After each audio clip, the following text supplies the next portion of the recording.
सब चीज तैयारी हो गई वहां पर, और आप लोग कहीं हैं नहीं वहां प्लानिंग में। प्रचार की भी रणनीति बन गई, नाम भी आ गए। देखिए, इलेक्शन किसने लड़ना है सुजाता जी? इंडिया गठबंधन ने। इंडिया गठबंधन के साथी कौन है? सपा, कांग्रेस और अन्य। और लेकिन चर्चा कौन कर रहा है? एक ऐसा चैनल, एक ऐसी पत्रकार जिसकी मजबूरी है इस बात पे चर्चा करने की। और उस पत्रकार की बातों का जवाब कौन दे रही है? जो किसी समय चिन्मयानंद के विरुद्ध बहुत सारे प्रश्न खड़ा करा करती थी। ये आप लोगों का ये बड़ा, चंद्रमोहन जी, आपको ये बड़ा कन्वीनियंट लगता है कि चैनल पर, एंकर पर सवाल उठाते रहो। अरे भाई, आपके सामने सवालों का अंबार लगा, पहले उनके तो जवाब दे दीजिए। हालत खस्ता आपकी पार्टी की है, नेता आपके सवालों के घेरे में है। वहां पर मिलकर ऐसी खिचड़ी पकाई कि खिचड़ी बनी नहीं पाई। वहां पर हलवा दूसरी पार्टी बनाकर खा रही है, लेकिन आप लोग सवालों के जवाब नहीं देंगे।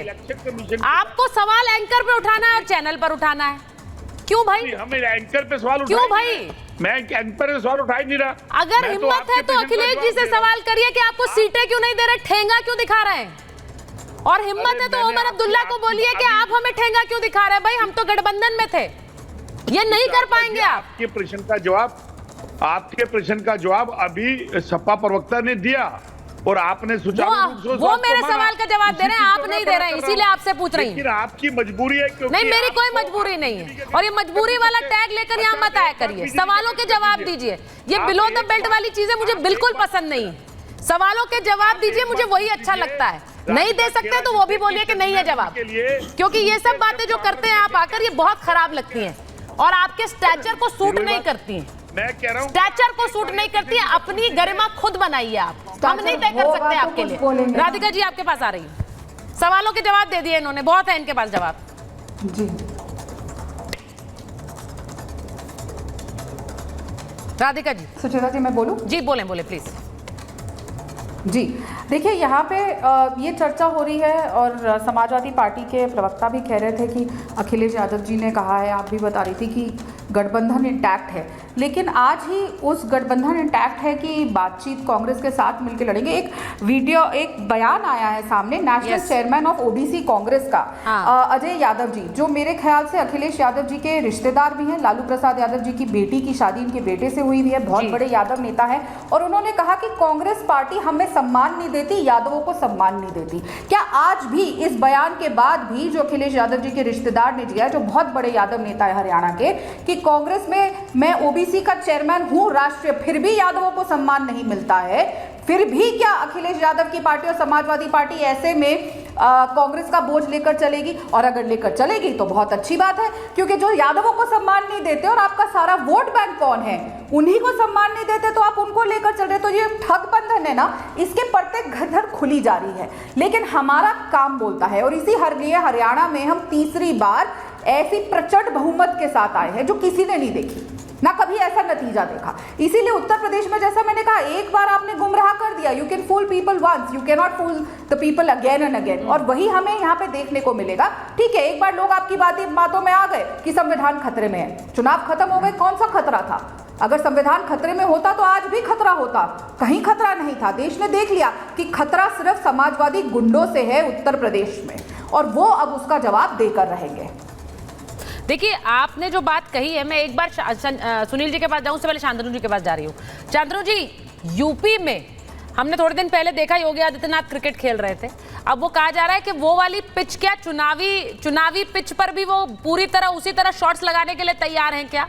क्योंकि ये उपचुनाव इस बार बहुत क्रूशल है, समाजवादी पार्टी के लिए भी और योगी आदित्यनाथ के लिए भी, और इसीलिए वो हर एक सीट का दौरा भी कर रहे हैं, फीडबैक भी ले रहे हैं, और हर एक सीट के लिए उन्होंने नाम तय किए 3-3, ऐसी खबर आ रही है। सर, ठीक कह रही जी। उत्तर प्रदेश को कई सालों बाद एक कर्मठ मुख्यमंत्री मिला है। जब योगी आदित्यनाथ 3-4 जिलों का दौरा करके पूछते हैं, तब तो अपोजिशन के नेता सो के तक नहीं उठते, तो उन्होंने वो दौरा करते हैं। हमारे एक जगह होता था कि नोएडा नहीं जाएंगे, मैं मुख्यमंत्री की सीट चली जाएगी, बिजनौर नहीं जाएंगे, ये हो जाएगा। तो ऐसे शगुन अपशगुन लेके तो उनकी सरकारें चलती थी।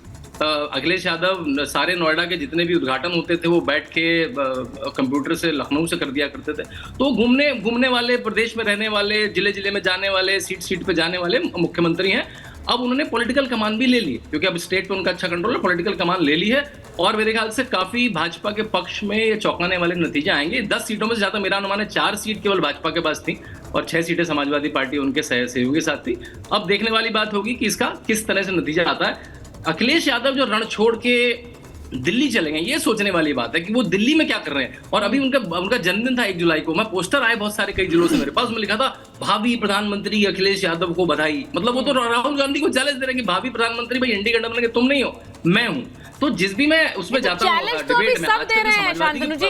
मैंने ओमर अब्दुल्ला की खबर भी इसीलिए दिखाई है, वो वहां सरकार बना रहे हैं, वो कह रहे हैं आप पत्र दे दीजिए वरना हम तो सरकार बना लेंगे, आप रह जाइए। तो ये वाला चैलेंज अगर सुनील जी आपके नेता दे रहे हैं तो कोई बड़ी बात नहीं है, इसको तो आप खुलकर मान लीजिए। आप लोग डिसमिस कर रहे हैं राहुल गांधी को, ये चर्चाएं हर ओर हो रही हैं, हर तरफ हो रही हैं। सुनील जी नहीं, देखिए अगर आप ये चर्चा करेंगे या कुछ लोगों को बिठा के चर्चा होगी हाँ। तो अच्छी बात नहीं। समाजवादी पार्टी जिसके साथ गठबंधन करती हैं, हम लोग कांग्रेस के साथ गठबंधन है, कांग्रेस का सम्मान रहेगा। अभी मैं सुन रहा था माननीय अखिलेश यादव जी को कहा रणछोड़ है, हमें बुरा ही नहीं लगा। रणछोड़ तो भगवान श्री कृष्ण को भी कहा गया, लेकिन भगवान श्री कृष्ण ने कौरवों का हश्र क्या किया, वही हश्र आरएसएस और भारतीय जनता पार्टी का होने जा रहा है। और वो करेगा कौन? करेंगे भी माननीय अखिलेश यादव जी। जिनको आप रणछोड़ कह रहे हैं वही करेंगे। दूसरी बात, अभी बीजेपी के प्रवक्ता ने कहा यादव यादव, अरे हम लोग आपकी तरह जातिवादी लोग नहीं हैं, हम समाजवादी लोग हैं, हम सभी जातियों की बात करते हैं। हमारी प्राथमिकता पे पीडीए है, जो आपकी प्राथमिकता पे न कभी था, न है, न कभी हो सकता है, क्योंकि आपको पिछड़े दलित। तो मतलब जो अजय सिंह यादव जी कह रहे हैं कि कांग्रेस यादव विरोधी है, ओबीसी विरोधी है, आपको ये मंजूर है ना? आपको मंजूर है ना? देखिए ये जो पीडीए वर्सेस बटेंगे तो कटेंगे वाली जो एक लड़ाई चल रही है राजनेताओं के बीच, और यूपी में तो वो चली रही है, मानकर चलिए उसका नतीजा बहुत जल्दी आ जाएगा। क्योंकि मैं कह रही हूँ किसी भी अब कभी भी उपचुनाव की तारीखों का ऐलान हो सकता है और उसके बाद ये लड़ाई जनता के बीच ही लड़ी जाएगी। फिर हम एक बार फिर बैठेंगे सुनील जी, शांतनु जी, फिर तब जरूर बात होगी कि कौन किसको धमकी देगा और किसकी धमकी चलेगी। बहुत बहुत धन्यवाद आप सबका।